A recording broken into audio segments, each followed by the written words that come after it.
Assalamualaikum warahmatullahi wabarakatuh. Perkenalkan, nama saya Ibnu Saputra, NIM 242611353, Prodi Pendidikan Fisika, Fakultas Keguruan dan Ilmu Pendidikan Universitas 19 November Kolaka. Di sini saya akan menjelaskan tentang struktur mitokondria. Nah, istilah mitokondria berasal dari penggabungan dua kata, yaitu mito dan kondrion, di mana mito yang artinya benang dan kondrion artinya granular. Nah, jadi mitokondria adalah organel yang mengapung bebas di dalam sitoplasma, yang biasa juga disebut dengan the powerhouse of the cell, atau pembangkit listrik sel sebagai tenaga atau sumber energi bagi sel.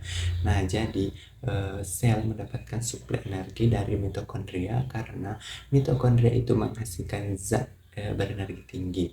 Ya, jadi bisa dikatakan bahwa mitokondria merupakan pusat pengendali energi yang sangat penting bagi kelangsungan hidup sel dan organisme secara keseluruhan.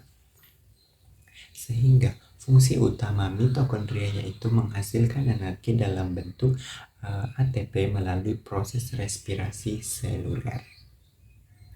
Nah, ciri-ciri dari mitokondria yaitu ada dalam sel eukariotik, bentuknya panjang, diameternya kurang lebih 0,5 mikrometer dan panjangnya kurang lebih 0,5 sampai 1 mikrometer, memiliki dua lapis membran, memiliki matriks yang mengandung enzim dan protein, terdapat lipatan bagian luar, terdapat pori-pori yang sifatnya permeabel, memiliki sistem genetik berupa ribosom mtDNA dan rRNA mirip dengan protobakteria yang ada di makhluk hidup prokariotik.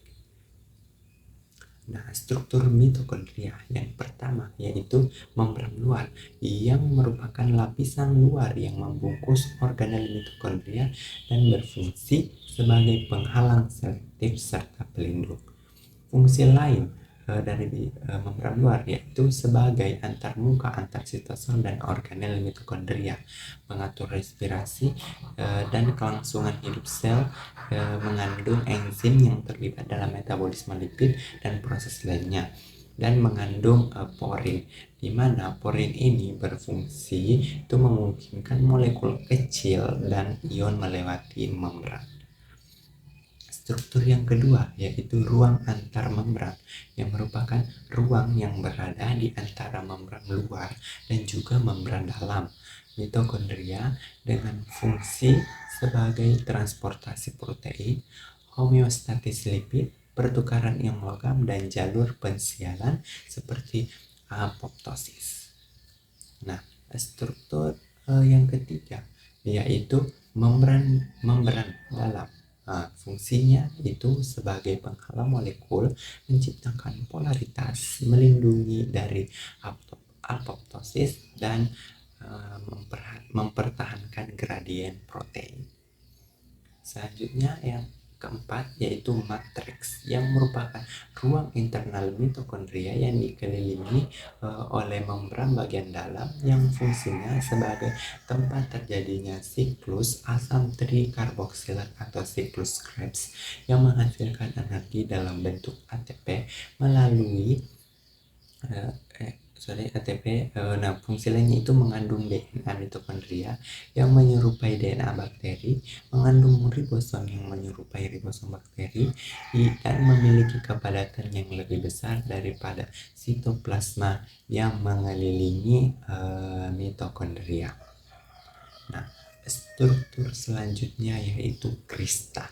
Nah, krista merupakan lipatan pada membran mitokondria bagian dalam yang mengandung enzim dan mendukung respirasi mitokondria.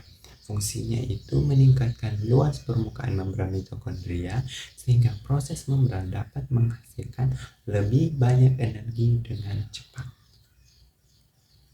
Nah, struktur selanjutnya yaitu ada yang namanya ribosom, yang merupakan organel sel yang berukuran sangat kecil dan padat yang berada dalam sebuah sel.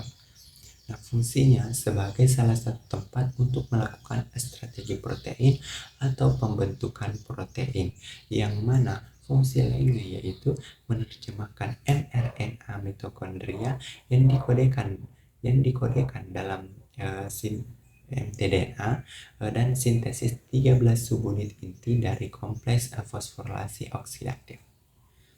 Nah, struktur selanjutnya yaitu DNA yang merupakan materi genetik yang terdapat di dalam mitokondria yang berfungsi untuk memproduksi energi dan metabolisme sel, berperan dalam melacak garis genetik dan dapat digunakan sebagai pemeriksaan alternatif untuk mengidentifikasi bayi dalam kasus infantisida.